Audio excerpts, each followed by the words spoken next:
የሚያማርስተ ዜናዎቹን እናሰማችሁ።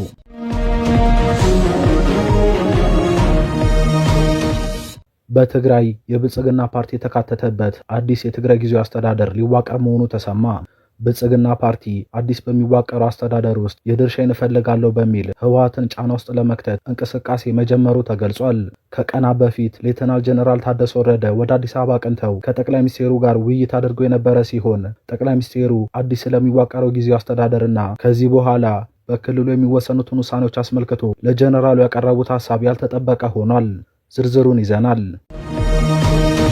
የአዲስ አበባ ከተማ ከንቲባ አዳነች አቤቤ አቶ ጌታቸው ረዳ በተገኙበት በአዲስ አበባ የሚገኙ የትግራይ ባለሀብቶችን ሰብስበው ማስጠንቀቃቸው ተሰማ። ከንቲባዋ ለባለሀብቶቹ በባለፈው 2 ዓመቱ ጦርነት የገጠማችሁ ችግር አሁንም እንዲገጥማችሁ ትፈልጋላችሁ ወይ? ተመልሶ እንዲመጣ ትፈልጋላችሁ ወይ? በማለት ሲያስፈራራቸው እንደነበርም ተገልጿል። ከንቲባዋ የፌዴራሉ መንግስት ከኤርትራ ጋር ወደ ጦርነት የሚገባ ከሆነ ባለሀብቶቹ ማድረግ ያለባችሁ ነገር ይሄ ነው ሲሉ የሰጡት ማስጠንቀቂያም አነጋጋሪ ሆኗል። አቶ ጌታቸው በበኩላቸው ባለሀብቶቹን በትግራይ ያለውን ችግር ልትገነዘቡ ይገባል ካሉ በኋላ ያልተጠበቀ መልእክት አስተላልፈዋል። ሌላኛው መረጃችን ነው። አቶ ጌታቸው ረዳ በወንጀልና በክህደት የጠረጠርኳቸውን 2 ግለሰቦች በመኪናቸው ደብቀው በኤርፖርት በኩል አስመልጠዋል ሲል ህወሓት መክሰሱ ተሰማ። አቶ ጌታቸው በበኩላቸው ጉዳዩን አስተባብሎ ምላሽ የሰጡ ሲሆን በትግራይ ያለውን ሰራዊት የሚመሩት አዛዦች እርምጃ ሊወስዱብኝ ሲሉ አምልጬ አዲስ አበባ ገባው ሲሉ መግለጻቸው ደግሞ በብዙዎች ዘንድ መነጋገሪያ ሆኗል።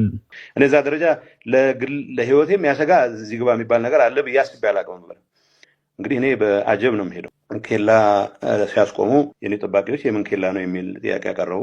አይ ማጣራት እንፈልጋለን የፕሬዝደንቱ ነው መኪናው ሲሏቸው እንደውላለን የሚል ነገር ሰሙ። ሰራዊት ኃላፊ እንዴት ታሳልፉታላችሁ የሚል ደንፍቶ ፓትሮል ይዞ ኤርፖርት ድረስ እንደመጣ አላሰማን። አቶ ጌታቸው ወደ አዲስ አበባ ሲመጡም ስለተፈጠረው ድራማዊ ክስተት ኤርፖርት ድረስ ፓትሮል ይዞ ስለተከታተላቸው ከፍተኛ የሰራዊቱ አዛዥ፣ በመቀሌ ኤርፖርት ስለተፈጠረው ግብግብና አስጊ ሁኔታ ላይ ስላለው ደህንነታቸው እንዲሁም በህወሓት ስለቀረበባቸው ክስ ማብራሪያ ሰጥተዋል። በዝርዝር እንዳስሰዋለን። በኢትዮጵያና በኤርትራ ድንበር አካባቢ የተነሱት የሳተላይት ምስሎች ብዙዎችን እያነጋገሩ ነው። በኢትዮጵያና በኤርትራ በኩል ያለው ፍጥጫ በተካረረበት በዚህ ወቅት ኤርትራ በ10 እጥፍ የሚልቁ በርካታ ወታደራዊ ሰፈሮችን በኢትዮጵያ ድንበር አካባቢ እየገነባች መሆኑ ተገልጿል። የብልጽግናው መንግስት እንደዚሁ በርካታ ኃይሉን ወደ ድንበር አካባቢ እያስጠጋ መሆኑ ታውቋል። ይህ በእንዲህ እንዳለ አቶ ጌታቸው ከኤርትራ ጋር ግንኙነት የጀመሩ የህወሓት አመራሮችና ጀነራሎች አሉ፣ እነዚህንም በቀጣዩ 2 ሳምንታት ውስጥ አሳውቃለሁ ሲሉ ገልጸዋል። አቶ ጌታቸው የኤርትራ መንግስት ከኢትዮጵያ መንግስት ጋር ካለው ግጭት ጋር በተያያዘ የትግራይ ኃይሎችን ድጋፍ ይፈልጋል፣ በዚህ በኩል ምንም ጥርጣሬ ሊኖር አይገባም፣ በዚህ ዙሪያም ከኤርትራ ባለስልጣናት ጋር ተነጋግሬያለሁ ሲሉ ተደምጠዋል። የኤርትራ ባለስልጣናት ይህንኑ ጉዳይ አስመልክቶም አቀረቡልኝ ያሉት ጥያቄም እያነጋገረ ነው። በእርግጠኝነት ልንገር፣ የኤርትራ መንግስት ከኢትዮጵያ መንግስት ጋር ባለው ግጭት የትግራይ ኃይሎችን ድጋፍ ይፈልጋል። እዚህ ላይ ጥርጣሬ ሊኖር አይገባም። እኔ ባለሁበት ወቅትም የተነሳ ስለሆነ የኤርትራ ሰዎች ጋር ስገናኝ አብይ ይህን የሚለው እናንተ ተማምነው ነው፣ ስለዚህ እናንተ እንደማትገቡ እኔ መግባት ፍላጎት የለኝም። ቱዛት ኤክስተንት ትሰሙታላችሁ። የህወሓት ሲቪልና ወታደራዊ ክንፍ ሰላማዊ ዜጎችን በፖለቲካ አመለካከታቸው ብቻ ድብደባና ግድያ እየፈጸመባቸው ነው ሲል ፓርቲው ከሷል። ሰላም ውድና የተከበራችሁ የታማኝ ሚዲያ ተከታታዮች፣ መጋቢት 9 2017 ዓ.ም በዕለቱ የተሰሙ ዋና ዋና መረጃዎችን ይዘን ቀርበናል። እስከ ፍጻሜው አብራችሁን ቆዩ።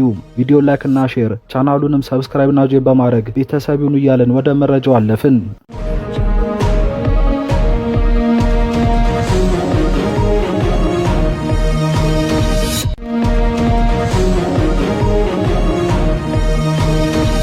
በመጀመሪያም አዲስ በሚዋቀረው የትግራይ ጊዜያዊ አስተዳደር ውስጥ የብልጽግና ፓርቲ ድርሻዬን እፈልጋለሁ በሚል ህወሓትን ጫና ውስጥ ለመክተት እንቅስቃሴ መጀመሩ ተሰማ።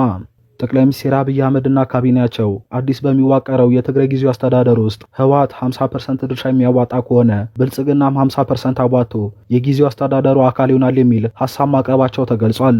ከቀናቶች በፊት በደብረጽዮን ገብረ ሚካኤል የሚመራው ህወሓት ሌተናል ጀነራል ታደሰ ወረደ የጊዜያዊ አስተዳደሩ ፕሬዝዳንት እንዲሆኑ ለፌዴራል መንግስቱ ጥያቄ አቅርበው እንደነበር መዘገቡ የሚታወስ ሲሆን ሆኖም ከፌዴራል መንግስቱ በኩል እስካሁን የተረጋገጠ የስልጣን ሹመት አልተሰጠም።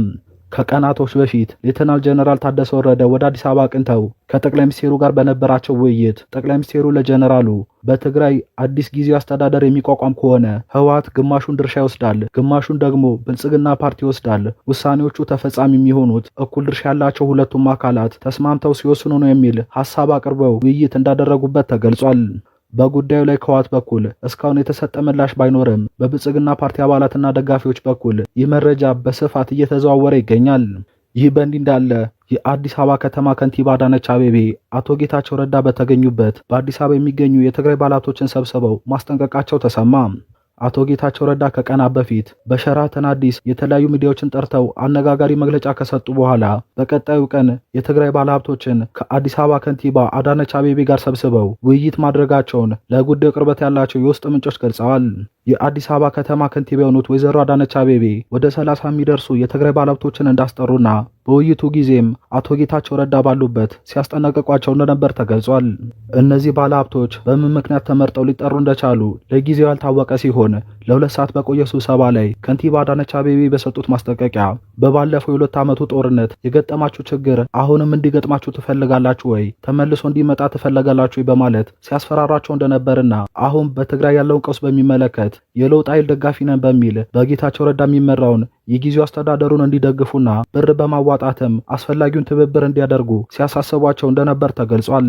ከንቲባው አክለውም የፌዴራሉ መንግስት ከኤርትራ ጋር ወደ ጦርነት የሚገባ ከሆነ ከሀገራችሁ ጎን ትቆማላችሁ፣ እናንተ የለውጥ ኃይል መሆን አለባችሁ፣ ትግራይ ካለው ታጣቂ ኃይል ጋር ንክኪ እንዲኖራችሁ አንፈልግም፣ የተነካካ ካለም እርምጃ እንወስድበታለን ሲሉ አቶ ጌታቸው ረዳ በተገኙበት ሲያስጠነቅቁና ሲያስፈራሩ እንደነበር ተገልጿል። አቶ ጌታቸው ለባለሀብቶቹ ባደረጉት ገለጻ ደግሞ ባለሀብቶቹ ራሳቸውን እንዲያጠናክሩ አሳስበው አሁን በትግራይ ገጠመንን ችግር ልትገነዘቡ ይገባል፣ ልታገዙን ይገባል፣ በያላችሁበት ሆናችሁ ሰላም ነው የምንፈልገው በሉ፣ የትግራይ ህዝብ ምርጫም ሰላም ነው፣ ህዝቡና ሰራዊቱ ከጊዜው አስተዳደሩ ጎን መሆኑን ግለጹ ሲሉ ማሳሰባቸው ተነግሯል። አቶ ጌታቸው ረዳ በወንጀልና በክህደት የጠረጠርኳቸውን 2 ግለሰቦች በኤርፖርት በኩል አስመልጠዋል ሲል ህወሓት መክሰሱ ተሰማ። አቶ ጌታቸው በበኩላቸው ጉዳዩን አስተባብለው አነጋጋሪ ምላሽ የሰጡ ሲሆን በትግራይ ያለውን ታጣቂ ቡድን የሚመሩት አዛዦች እርምጃ ሊወስዱብኝ ሲሉ አምልጬ አዲስ አበባ ገባው ሲሉ የጊዜው አስተዳደሩ ፕሬዝዳንት ገልጸዋል። አቶ ጌታቸው ረዳ በሸራተን ሆቴል ነው መግለጫ ከመስጠታቸው አስቀድሞ በአውሮፕላን ተጭነው ወደ አዲስ አበባ መግባታቸው ይታወሳል። ቢቢሲም ትግራይን ጥለው ለምን መጡ በሚል ላቀረበላቸው ጥያቄም ከጠቅላይ ሚኒስትር አብይ አህመድ ስልክ ተደውሎልኝ ነው የመጣሁት፣ ጠቅላይ ሚኒስትሩ መሬት ያለውን ነገር እንዳብራራላቸው ነው የጠሩኝ፣ ይህንን ጉዳይ ከጠቅላይ ሚኒስትሩ ጋር ብቻ ሳይሆን ከአንዳንድ ምዕራባውያን ዲፕሎማቶች ጋር ለመወያየት ነው አዲስ አበባ የመጣሁት ብለው ነበር። ቢቢሲም ከትግራይ ሸሽተው እንደመጡ እየተነገረ ነው። ምን ምላሽ አለው ተብሎ ለተጠየቁት ጥያቄም ለምንድነው ከትግራይ የሚሸሸው የሚባለው ነገር አንደኛው የህወሓት ክፍል ብዥታ ለመፍጠር ካለው ዓላማ ነው። ለውጥ ማምጣት የሚሹ ሰዎችን እኔን ጨምሮ ከትግራይ የወጡ ነው ይላሉ። ነገር ግን ትግራይን ሸሽቶ ወጥቷል የሚባለው ሐሰት ነው፣ ህዝቡን ግራ ለማጋባት ያሰራጩት ወሬ ነው ሲሉ ምላሽ ሰጥተው ነበር። በዛሬው ዕለት ከትግራይ በተሰማው መረጃ ደግሞ በደብረ ጽዮን የሚመራው የህወሓት ቡድንና የሰራዊቱ አዛዦች ክህደት ፈጽመዋል፣ በወንጀል እፈልጋቸዋለሁ ያላቸውን 2 የጊዜው አስተዳደሩ አመራሮችን እየፈለጓቸው እያለ አቶ ጌታቸው በኤርፖርት በኩል ከእሳቸው ጋር አብረው እንዲያመልጡ አድርጓል ሲል ክስ ማቅረቡ ተሰምቷል። በትግራይ ከሰሞኑ የተፈጠረውን ጦርነት ተከትሎ ህወሓት በክህደት ወንጀል እየፈለኳቸው ያላቸውን ግለሰቦች እየፈለገ በነበረበት ሰዓት አቶ ጌታቸው የሰራዊቱን 3 ከፍተኛ አዛዦች በደብዳቤ አግደው እሳቸውም በሰራዊቱ የተጣለውን ኬላ ጥሰው በኤርፖርት በኩል ወደ አዲስ አበባ መምጣታቸው ይታወሳል። በደብረ ጽዮን የሚመራው ቡድን ባቀረበው ክስ ደግሞ አቶ ጌታቸው እነዚህ የሚፈለጉትን ግለሰቦች በመኪናቸው ደብቀው የተጣለውን ኬላም ጥሰው በኤርፖርት በኩል አድርገው አዲስ አበባ እንዲገቡ አድርገዋል ሲል አቶ ጌታቸውን ወንጅሏል። አቶ ጌታቸው በትላንትናው ዕለት ከሪዮት ሚዲያ ጋር ባደረጉት ቃለ ምልልስ ጉዳዩን አስመልክቶ በሰጡት ምላሽ የሰራዊቱ አዛዦች እንቅስቃሴን ለመገደብ ፍላጎት ነበራቸው፣ ከነሱ ቅድም አምልጬ አዲስ አበባ ገብቻለሁ ሲሉ ተደምጠዋል። ይህንን እቅድ የሰማሁት አዲስ አበባ ከመጣሁ በኋላ ነው ያሉት አቶ ጌታቸው በወቅቱ ወደ ኤርፖርት እየሄድኩ ሳለ አካባቢውን የሚቆጣጠረው የሰራዊቱ አዛዥ ኬላ ተዘርግቶ ፍተሻ እንዲደረግ አዞ ነበር። እኔም ያለሁበት መኪና ለፍተሻ ቆሞ ነበር። ሆኖም የኬላው ጠባቂ እኔ ሲያይ እንዳልፍ ፈቀደልኝ ሲሉ ገልጸዋል። ሆኖም ኤርፖርት ደርሼ በምንሳፈርበት ጊዜ የአካባቢውን ኃላፊነት የወሰደው የሰራዊቱ አዛዥ እንዴት አሳልፋላችሁ በሚል ተቆጥቶ ፓትሮል መኪናውን አስነስቶ ኤርፖርት ድረስ እንደመጣ ተናግረዋል። ኃላፊው የኤርፖርት ጥበቃ አባልንም እሱ ብቻውን ነው ወይስ ሌሎችንም ግለሰቦች ይዞ ነው ወደ አውሮፕላኑ የገባው በሚል ሲያፋጥጣቸው እንደነበርም አቶ ጌታቸው ተናግረዋል። አቶ ጌታቸው በወቅቱ የነበረው ሁኔታም ሲያብራሩም አዲስ አበባ እስክገባ ድረስ ምንም የተለየ ነገር አላሰብኩም። የተለመደ እንቅስቃሴ ነበር የመሰለኝ። ሆኖም አዲስ አበባ ከገባው በኋላ ቡድኑ ሲሉ የገለጹትን የደብረ ጽዮንን ህወሓት የሚደግፉ አክቲቪስቶችና ሚዲያዎች ስለ ማምለጤ በተደጋጋሚ ሲያወሩ ምናልባት ማምለጤ የገባኝ የዛኔ ነው፣ የያዙት እቅድም መክሸፉ የታወቀኝ ከዛ በኋላ ነው ሲሉ ምላሽ ሰጥተዋል። አቶ ጌታቸው በትላንትናው ዕለት በነበራቸው ቃለ መጠይቅ አሁንም የትግራይ ክልል ፕሬዝዳንት መሆናቸውን ገልጸው ማህተምም እንዳላስረከቡ ሲገልጹ ታይተዋል። በትላንቱ ቃለ መጠይቅ በትግራይ ያለው ደህንነታቸው አስጊ ሁኔታ ላይ እንደሆነ ቢገልጹም ወደ ትግራይ ተመልሰው ግን ስራቸውን ለመስራትና ስለመንቀሳቀሳቸው ግን ሳይገልጹ አልፈውታል። በኢትዮጵያና በኤርትራ በኩል ያለው ፍጥጫ በተካረረበት በዚህ ወቅት ኤርትራ በርካታ ወታደራዊ ሰፈሮችን በኢትዮጵያ ድንበር አካባቢ እየገነባች መሆኑ ተገለጸ። ከሰሞኑ በኢትዮ ኤርትራ ድንበር አካባቢ የተነሱት የሳተላይት ምስሎች ብዙዎችን እያነጋገረ ሲሆን ኤርትራ በዚሁ ድንበር አካባቢ ከነበራት ወታደራዊ ሰፈሮችና ጣቢያዎች በ10 እጥፍ የሚልቁ ወታደራዊ ሰፈሮችን እየገነባች እንደሆነ የሳተላይት መረጃዎቹ ያሳያሉ። በዛላምበሳና አካባቢው የኤርትራ ጦር ከፍተኛ የሚባል ወታደራዊ ሰፈር መገንባቱ የተገለጸ ሲሆን ከዛም አልፎም ኤርትራ በደቡብ አቅጣጫ በርካታ ሰራዊቷን እያሰፈረች እንደሆነ መረጃዎች ጠቁመዋል። የብልጽግናው መንግስት በበኩሉ ከማዕከላዊቱ የአገሪቱ ክፍልና ከአዋሽ ቀጠናዎች እንዲሁም ከአፋር ቡሬ ቀጠናዎች በርካታ ኃይሉን ወደ ድንበር አካባቢዎች እያስጠጋ መሆኑ ተገልጿል። ይህ በእንዲህ እንዳለ አቶ ጌታቸው ከኤርትራ ጋር ግንኙነት የጀመሩ የህወሓት አመራሮችና ጀነራሎች አሉ፣ እነዚህም በቀጣዩ ለሳምንታት ውስጥ አሳውቃለሁ ሲሉ ገልጸዋል። አቶ ጌታቸው በትላንትናው ዕለት ያደረጉት ቃለ ምልልስ ብዙዎችን እያነጋገረ ሲሆን በርካታ ጉዳዮችን አንስተው ሰፋ ያለ ትንታኔ ሲሰጡ ታይተዋል።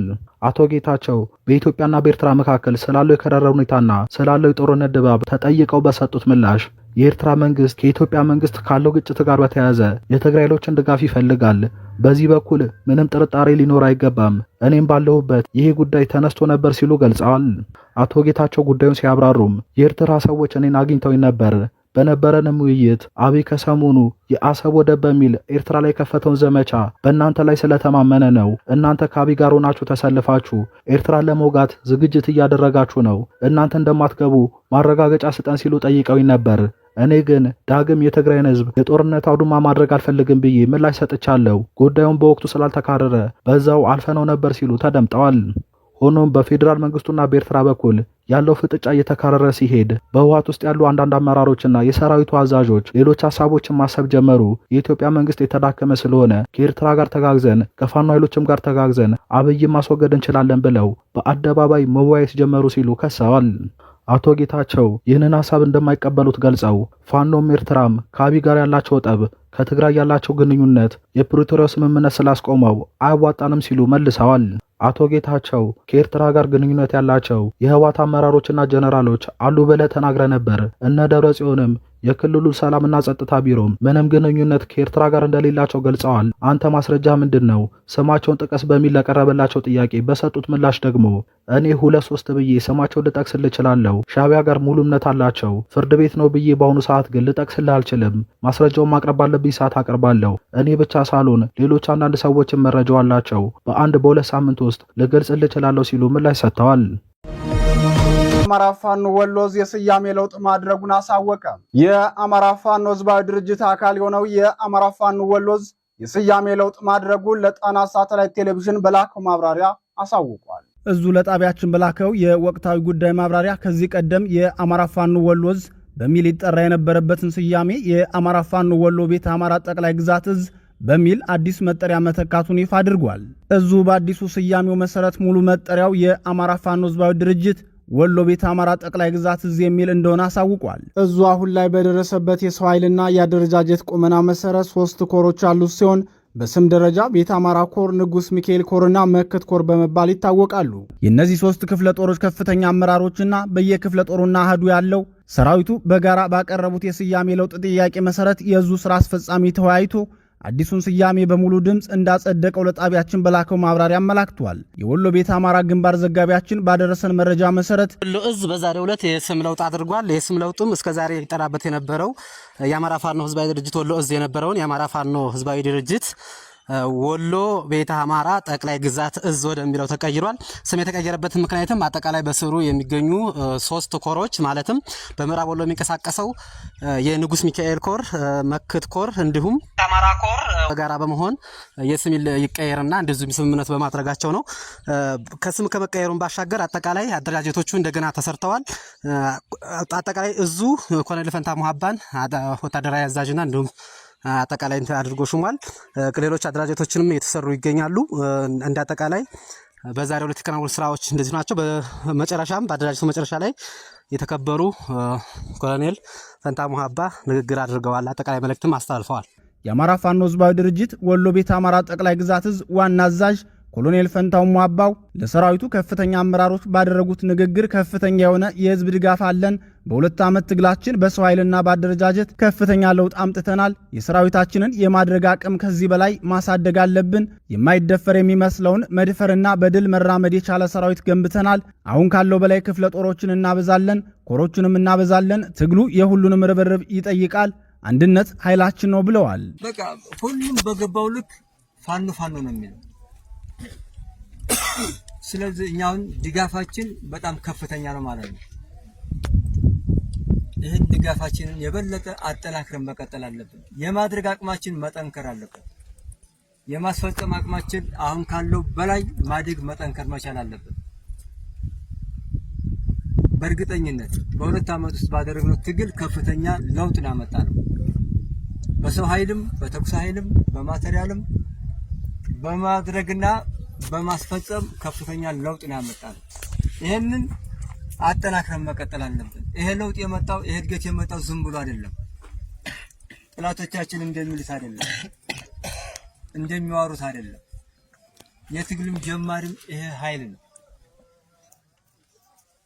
የማይደፈር የሚመስል የነበረውን የደፈረ ይሄ ኃይል ነው። የሁላችንን አንድነት ይጠይቃል፣ ትብብርን ይጠይቃል። አሁን ካለው በላይ ክፍለ ጦሮችንም እናበዛለን፣ ኮሮችንም እናበዛለን፣ የማድረግ አቅማችንንም እንጨምራለን።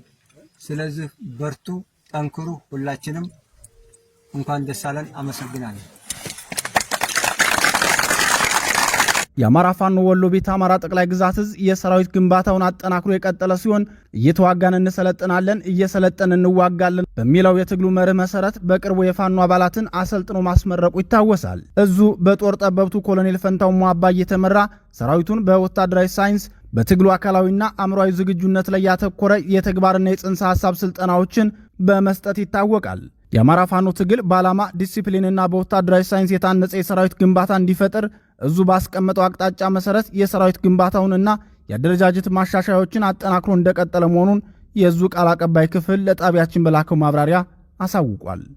ጠቅላይ ሚኒስትር አብይ አህመድ ከነገ በስቲያ ሐሙስ መጋቢት 11 ቀን 2017 ዓ.ም በተወካዮች ምክር ቤት በመገኘት ከፓርላማ አባላት ለሚቀርቡላቸው ጥያቄዎች ምላሽና ማብራሪያ እንደሚሰጡ ተሰማ። የሐሙሱ የፓርላማ መደበኛ ስብሰባ የፌዴራል መንግስት የ6 ወር የእቅድ አፈጻጸም ሪፖርቱን ለምክር ቤት አባላት መላኩን ተከትሎ የሚካሄድ ነው። የሐሙሱ የፓርላማ ስብሰባ የፌዴራል መንግስት የ6 ወራት የስራ አፈጻጸምን የተመለከቱ ጥያቄዎችን የሚቀርቡበት እንደሆነ ቢገለጽም ለጠቅላይ ሚኒስትሩ ጥያቄዎችን ያስገቡ አንድ የፓርላማ አባል ግን ከመልካም አስተዳደር ከማንነት የሰላምና አስተዳደር ጋር የተገናኙ ጉዳዮችን ማንሳታቸውን ለኢትዮጵያን ኢንሳይደር ድረገጽ አስታውቋል። ሌሎች 2 የፓርላማ አባላት በስብሰባው ላይ ወቅታዊ ጉዳዮች በጥያቄ መልክ ይቀርባሉ ብለን እንጠብቃለን ብሏል። ጠቅላይ ሚኒስትር አብይ ለመጨረሻ ጊዜ ለፓርላማ ቀርበው ከተወካዮች ምክር ቤት አባላት ለቀረቡላቸው ጥያቄዎች ምላሽ ሰጡት ባለፈው ከ4 ወር በፊት ነበር። የፓርላማ አባላቱ በጥቅምት ወር ለጠቅላይ ሚኒስትሩ ያቀረቧቸው ጥያቄዎች ፕሬዝዳንት ታዬ አጽቀሥላሴ በተወካዮችና በፌዴሬሽን ምክር ቤቶች የጋራ ስብሰባ ባደረጉት የመክፈቻ ንግግር ላይ ተንተራሱ ነበር። አባይ በረሃ ላይ ሌላ ጉድ ተሰምቷል። የኦነግ ሸኔ እገታ መረብ እምብርት ነው የሚባልለት አባይ በረሃ ሌላ አሳዛኝ እገታ፣ ሌላ ልብ ሰባሪ ዜናን አስተናግዷል። በትናንትናው ዕለት ወደ አማራ ክልል የሚጓዙ መንገደኞች መታገታቸው ነው የተሰማው። ስለ እገታው ኦነግ ሸኔ መግለጫ ወጣ ሲሆን በስፍራው የነበሩ የዓይን እማኞችም ጥብቅ መረጃን አጋርተዋል። ከአዲስ አበባ ወደ ጎጃም በመጓዝ ላይ የነበሩ አንድ ባስ ሙሉ ሰላማዊ ሰዎች መንገድ ላይ መታገታቸው ተሰምተዋል። እገታው የተፈጸመው በኦሮሚያ ክልል ሰሜን ሸዋ ዞን ወረ ጃርሱ ወረዳ ልዩ ስሙ አሊ ዶሮ መውጫ ላይ መሆኑን የዋዜማ ዘገባ ያመላክታል።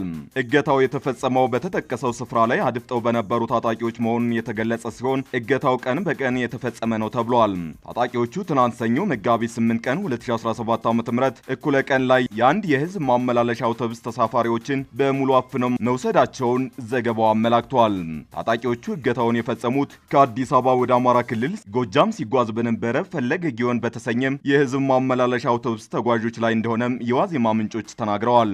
ታጣቂዎቹ ከመንገድ ላይ አፍነው ከወሰዷቸው ተሳፋሪዎች መካከል በርካታ ሴቶች እንደሚገኙበት ተመላክቷል። በዚሁ ስፍራ በተደጋጋሚ ተመሳሳይ የእገታ ወንጀሎች እንደሚፈጸሙ የሚታወቅ ቢሆንም የመንገዱን ደህንነት ማስጠበቅና ዜጎችን ከእገታ ማስጣል የሚችል አካል አልተገኘም። በአካባቢው ከአዲስ አበባ ወደ ጎጃም፣ ከጎጃም ወደ አዲስ አበባ በሚያቀኑ ተጓዦች ላይ ተደጋጋሚ እገታዎች ተፈጽመው እስካሁን ድረስ የገቡበት ያልታወቁ ሰዎች አሉ። ከእገታው በኋላ እድል የቀናቸው ሰዎች የተጠየቁትን ከፍተኛ ገንዘብ ከፍለው የተለቀቁ ቢኖሩም ለጾታዊ ጥቃት የተጋለጡ ሴቶች መኖራቸው ይታወቃል። ባለፈው 2016 ዓ.ም እንኳን ከደባርቅ ዩኒቨርሲቲ ወደ አዲስ አበባ ሲጓዙ የነበሩ የዩኒቨርሲቲ ተማሪዎች ታግተው እንደነበር ይታወሳል። ከታገቱ ተማሪዎች መካከል ገንዘብ ከፍለው የተለቀቁ እንዳሉ ሁሉ የተገደሉ መኖራቸውን በወቅቱ ሲዘገብ እንደነበር የሚታወስ ነው። በአካባቢው ሰላማዊ ተጓዦችን አግቶ ገንዘብ መቀበልና መግደል የዘወትር ስራ መሆኑን ተከትሎ በሰላማዊ ሰልፍ ጭምር ሲጠየቅ እንደነበር የሚታወስ ነው። ይሁን እንጂ የመንገዱን ደህንነት የማስጠበቅ ኃላፊነት ያለባቸው የፌዴራልና የኦሮሚያ ክልል መንግስታት ለጉዳዩ ትኩረት እንዳልሰጡት ይነገራል። ስለአሁኑ እገታም ቢሆን የፌዴራል መንግስትም ይሁን እገታው የተፈጸመበት ኦሮሚያ ክልል ያለው ነገር የለም። የክልሉ ዜጎች የታገቱበት ያረጋ ከበደ አስተዳደርም ይህ ዘገባ እስከ ተጠናከረበት ሰዓት ድረስ ስለ እገታው ያለው ነገር የለም። በእናቶ ዮሐንስ ቦያሌው የክስ መዝገብ አቃቢ ሕግ ምስክሮችን ምስክርነት መስማት ጀመረ። የሽብር ወንጀል ክስ የቀረበባቸው የአማራ ክልል የምክር ቤት አባሉ አቶ ዮሐንስ ቦያሌውን ጨምሮ የ51 ተከሳሾች የአቃቢ ሕግ ምስክሮች ምስክርነት መሰማት መጀመሩ ተገልጿል። በሽብር ወንጀል ክስ ከቀረበባቸው 51 ተከሳሾች መካከል 16ቱ ተከሳሾች በተገኙበት የአቃቢ ሕግ ምስክሮች መስማት ጀምረዋል። ከሳሽ አቃቢ ሕግ ምስክሮች በፌዴራል ከፍተኛ ፍርድ ቤት የሕገ መንግስትና የሽብር ወንጀል ጉዳዮች ችሎት ላይ ምስክርነት ሰጥተዋል። ፍርድ ቤቱ የከሳሽ አቃቢ ሕግ 21 ምስክሮችን ማዳመጥ የጀመረው ከባለፈው አርብ መጋቢት 5 እስከ መጋቢት 12 2017 ዓ.ም ቀጠሮ ሰጥቶ ነበር።